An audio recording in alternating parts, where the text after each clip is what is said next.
vamos dar continuidade à nossa série de mensagens do livro do profeta Abacuque. Nós vamos abrir no capítulo 2, chegamos ao segundo capítulo. E antes da mensagem,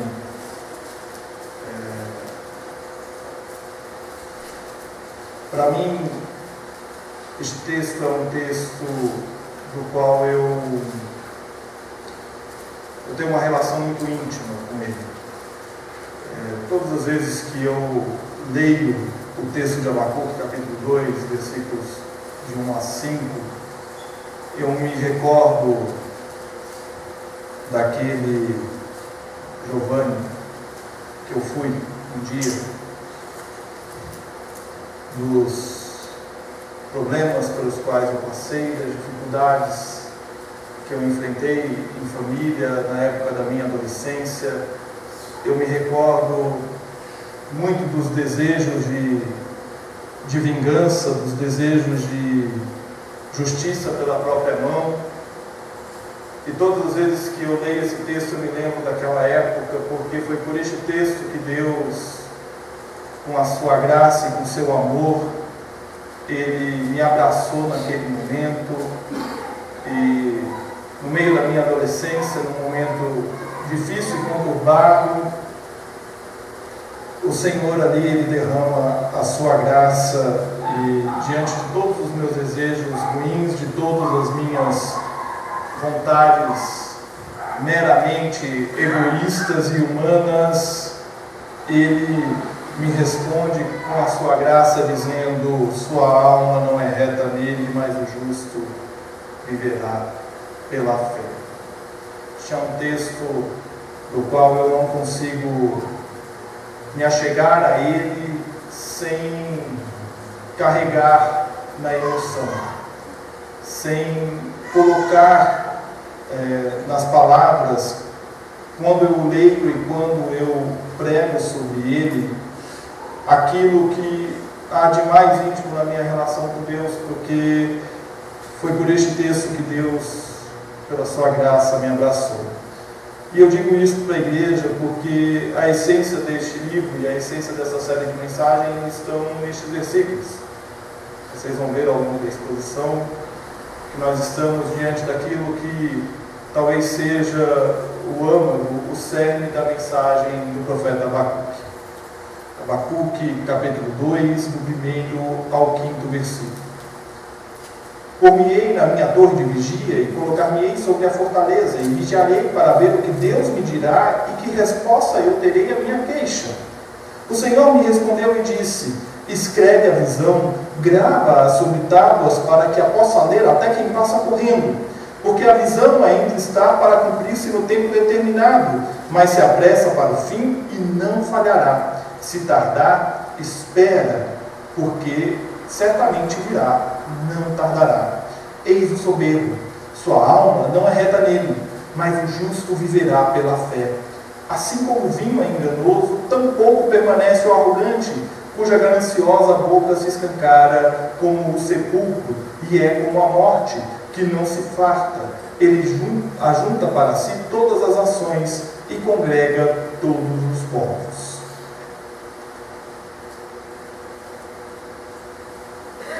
Corrupção, misericórdia e juízo em Abacuque é uma série de mensagens baseadas no livro do profeta.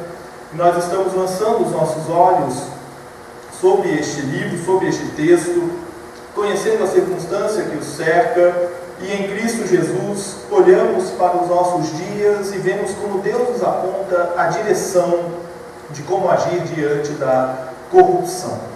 Em cada mensagem nós estamos mostrando o cenário que estão inseridos os versículos, qual é o clamor do profeta, qual é a resposta de Jesus para este clamor e qual é o ensino que fica para nós. Nós estamos dividindo essa série em duas partes. A primeira delas nós estamos fazendo agora, no primeiro e no segundo capítulo, e no segundo momento nós teremos as mensagens do capítulo 3. O livro do profeta Abacuque pode ser dividido em 3 partes, cada capítulo uma parte, e a primeira registra a queixa do profeta referente à situação de Judá, e a resposta de Deus a essa queixa. A segunda parte, que nós iniciamos agora, o capítulo 2, registra a violência e a falta de fidelidade do povo que levou a sofrer nas mãos dos caldeus. Essas duas primeiras partes são datadas de antes da invasão de Judá, e a terceira parte, a parte do Salmo de Abacuque, é uma inserção tardia ao texto, posterior à invasão.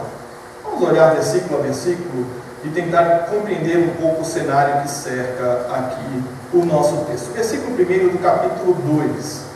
Aqui, Abacuque está retomando a razão de ser do livro, ou seja, a queixa inicial lá no capítulo 1, versículos de 1 a 4, Abacuque está retomando esta queixa, e ao retomar essa queixa, já com a resposta inicial de Javé, o profeta se coloca sobre uma torre de vigia. Não é a torre do templo, é uma torre de segurança, mais ou menos parecida com aquelas torres que nós temos visão em castelos, onde há o muro do castelo e tem aquela torre de segurança, mais ou menos daquele estilo, mas geralmente se erguia uma torre daquela no campo, num lugar retirado da cidade, e ali ficava um guarda. Quando vinha um invasor, o guarda saía correndo na frente para avisar da invasão. Então Abacuque ele vai se colocar nessa torre de vigia, aguardando o cumprimento da promessa. E a resposta de Javé é direta e curta, diz no versículo 2, tão curta que cabe em tábuas, para que aqueles que possam, correndo, possam ler. Abacuque está aqui dizendo o seguinte: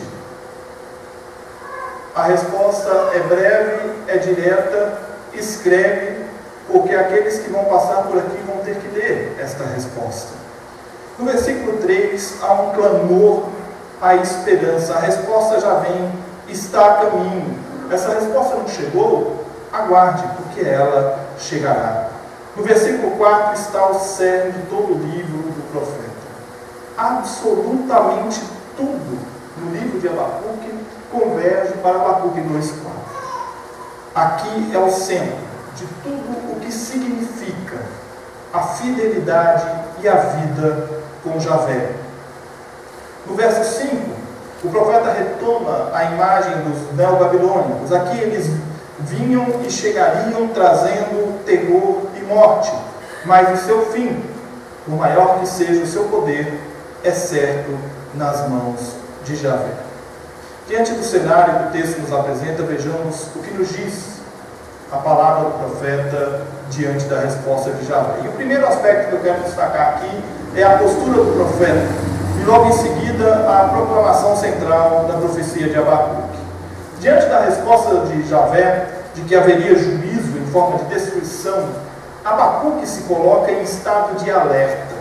Ele deseja tanto pela vinda do juízo, e ele sabe que viria, que por isso mesmo ele se coloca de prontidão, e ele usa aí a imagem da torre de vigia. Ele vai se colocar num lugar onde ele espera ansiosamente para que isto se cumpra, e ele espera. E Javé diz a ele que a resposta ao seu clamor e à sua indignação está na sentença que é o cerne da profecia e que deve ser escrita em tábuas, para que as pessoas possam ler, mesmo que passem correndo.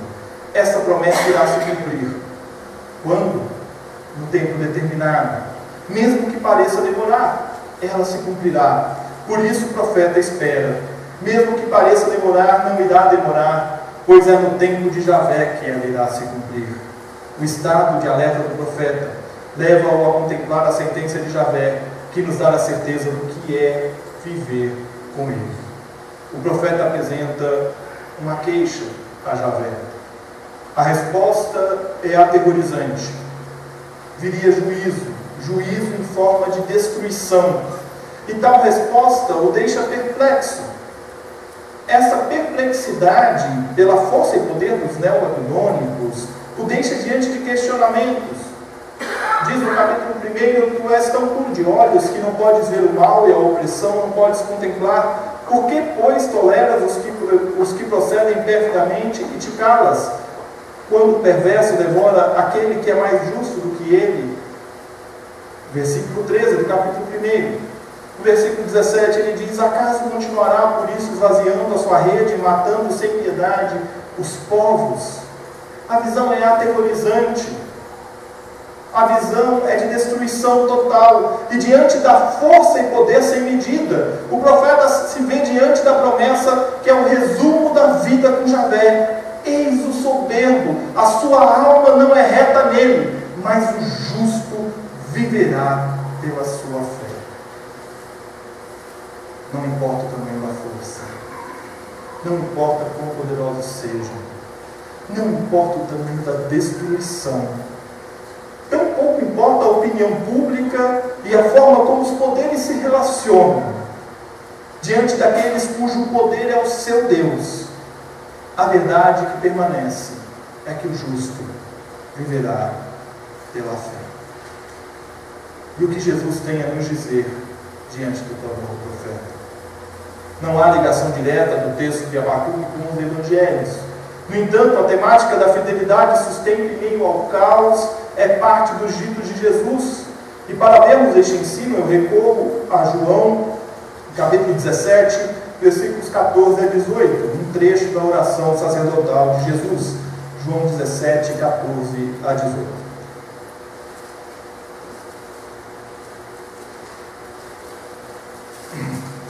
Diz o Evangelho: eu lhes tenho dado a tua palavra, e o mundo os odiou, porque eles não são do mundo, como também eu não sou. Não peço que os tires do mundo, e sim que os guardes do mal. Eles não são do mundo, como também eu não sou. Santifica-os na verdade, a tua palavra é a verdade. Assim como tu me enviaste ao mundo, também eu os enviei ao mundo. Dessa oração de Jesus, uma oração que antecede o seu sacrifício, sua morte, eu quero destacar os seguintes aspectos que estão em consonância com a profecia de Abacuque. O primeiro deles é a quem nós somos enviados. Jesus afirma que nos envia para o mundo. E sim, nós somos enviados para o mundo, para o meio do caos, para o meio de onde seremos perseguidos pelo que cremos, falamos e vivemos.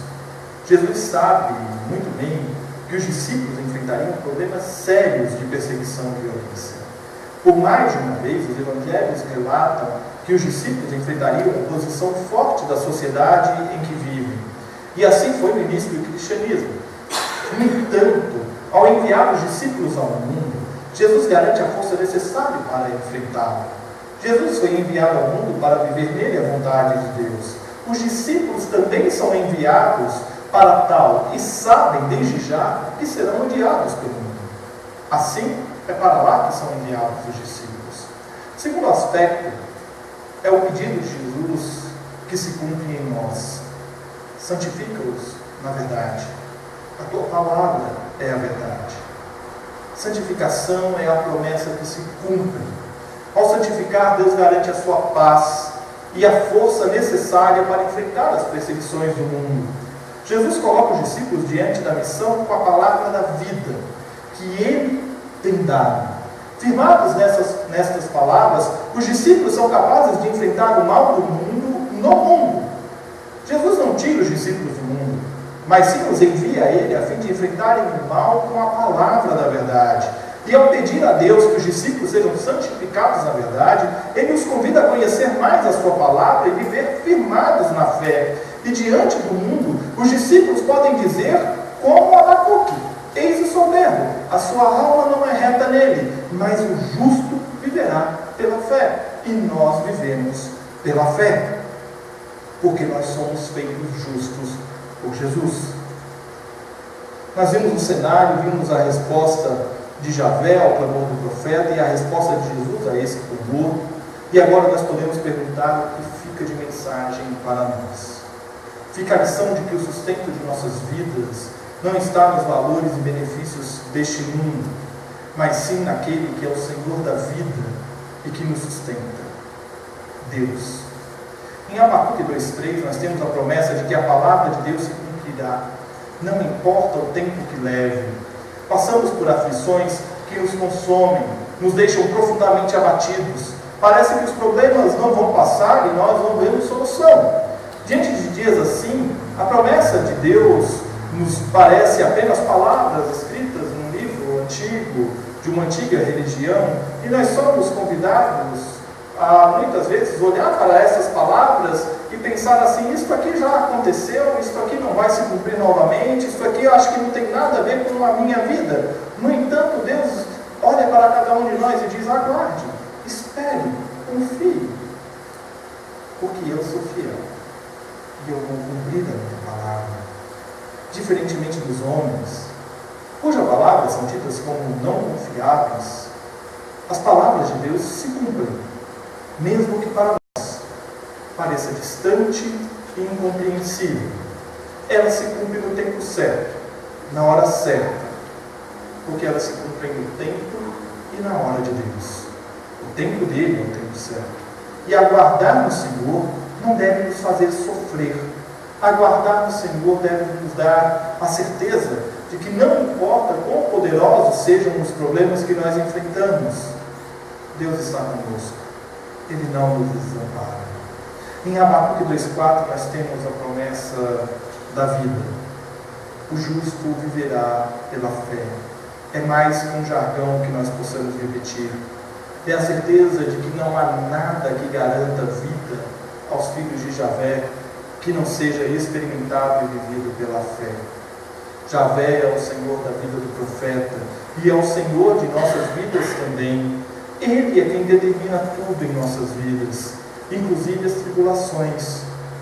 Eu não sei qual grande é o problema que você enfrenta. Eu não sei qual é a dificuldade que você está passando no momento na sua vida, mas eu tenho uma certeza: pela fé nós temos vida e paz. Não importa o que seja, como seja e qual seja o seu problema. Se nós cremos em Deus e confessamos e vivemos a sua vontade, pode vir um exército que marcha pela largura da terra, cujo poder é o seu Deus, não importa, porque nós viveremos, nós não morreremos, porque o justo viverá pela fé. A Bíblia de Genebra, em seu comentário a este texto, nos diz o seguinte: nos dias de Abacuque, a bênção da vida estava garantida pela fé no Deus que dá vida aos mortos. Nos dias de Paulo, a mesma bênção estava garantida pela fé que focava explicitamente em Jesus, que havia se levantado de entre os mortos. O mesmo é verdadeiro em nossos dias. Paulo vai retomar este texto de Abacuque na carta aos Romanos. E é pela fé que nós temos vida. É pela fé que nós vivemos. E se Abacuque vivia pela fé em Javé, hoje eu e você nós vivemos pela fé em Cristo Jesus. E se Abacuque era feito justo por ser povo de Deus, nós somos feitos justos pelo sangue da cruz de Cristo. E nós podemos dizer, como Abacuque disse: o problema é grande, os poderosos estão aí com soberba, estão se vangloriando de seus poderes, mas nós vivemos pela fé, não importa a circunstância. Concluindo, diante da promessa de Javé, Abacuque se coloca a esperar. Ele reclamou e a resposta de Javé foi: espere, se tardar, aguarde, porque não tardará. A punição pelas transgressões viria, mesmo que não entendesse a maneira como os eventos estavam acontecendo. O profeta Abacuque contemplou o juízo de Deus sobre a vida do povo. O mal e a injustiça parecem ser sempre vantajosos, cheios de benefícios e com grandes ganhos. Mas o que o profeta ouve de Javé diante do mal e da injustiça é a verdade, que é o cerne da profecia do seu livro. Eis o soberbo, a sua alma não é reta nele, mas o justo viverá pela fé. Jesus, em sua oração em João 17, pede que os discípulos sejam livres do mal, mesmo sendo enviados ao mundo. Os discípulos enfrentaram tudo aquilo que Jesus havia dito: perseguições, prisões, açoites, morte. Diante das dificuldades do mundo, eles escolheram testemunhar da graça e do amor de Deus, como fizeram Pedro e João, quando foram soltos, tendo como advertência o que nos registra Atos 4, 18 a 21. Diz o seguinte, o texto de Atos: chamando-os, ordenaram-lhes que absolutamente não falassem nem ensinassem em nome de Jesus. Mas Pedro e João lhes responderam: julgai se é justo diante de Deus ouvir-vos antes a vós outros do que a Deus. Pois pois nós não podemos deixar de falar das coisas que vimos e ouvimos. Depois, ameaçando-os mais ainda, os soltaram. Não tenho achado como os castigar por causa do povo, porque todos glorificavam a Deus pelo que acontecera. Diante das ameaças, Pedro e João preferiram testemunhar do que viram e do que ouviram. Hoje, você e eu, nós somos enviados ao mundo para testemunharmos o que é viver pela fé, mesmo quando nós somos ameaçados por viver pela fé. O mundo nos oferece constantes oportunidades de sermos abraçados pelo mal. Amizades que nos afastam da vontade de Deus podem nos levar a abraçar o mal. E talvez nesta hora você possa até pensar assim: então vamos nos manter distantes dessas amizades que querem nos levar a abraçar o mal. Aí eu te digo o seguinte: não. Se aproxime. Não abrace o mal, mas se aproxime. Porque aí está a rica oportunidade de você testemunhar pelo poder de Deus e santificados pela sua palavra, testemunhar do amor transformador de Deus, daqueles que vivem pela fé. O mundo sempre tentará nos seduzir. Cabe a nós, fortalecidos pela graça e firmados na palavra de Deus, vivermos e aproveitarmos as oportunidades de sermos discípulos fiéis, que vivem pela fé e proclamam o amor de Deus. Eis aí os soberbos da nossa geração. A sua alma não é reta neles, mas nós, que somos justificados, feitos justos em Cristo Jesus, nós não viveremos pelos padrões deste mundo. Nós não nos sujeitaremos ao poder destes soberbos que querem reger a nossa vida, porque nós vivemos pela fé. Que Deus nos abençoe.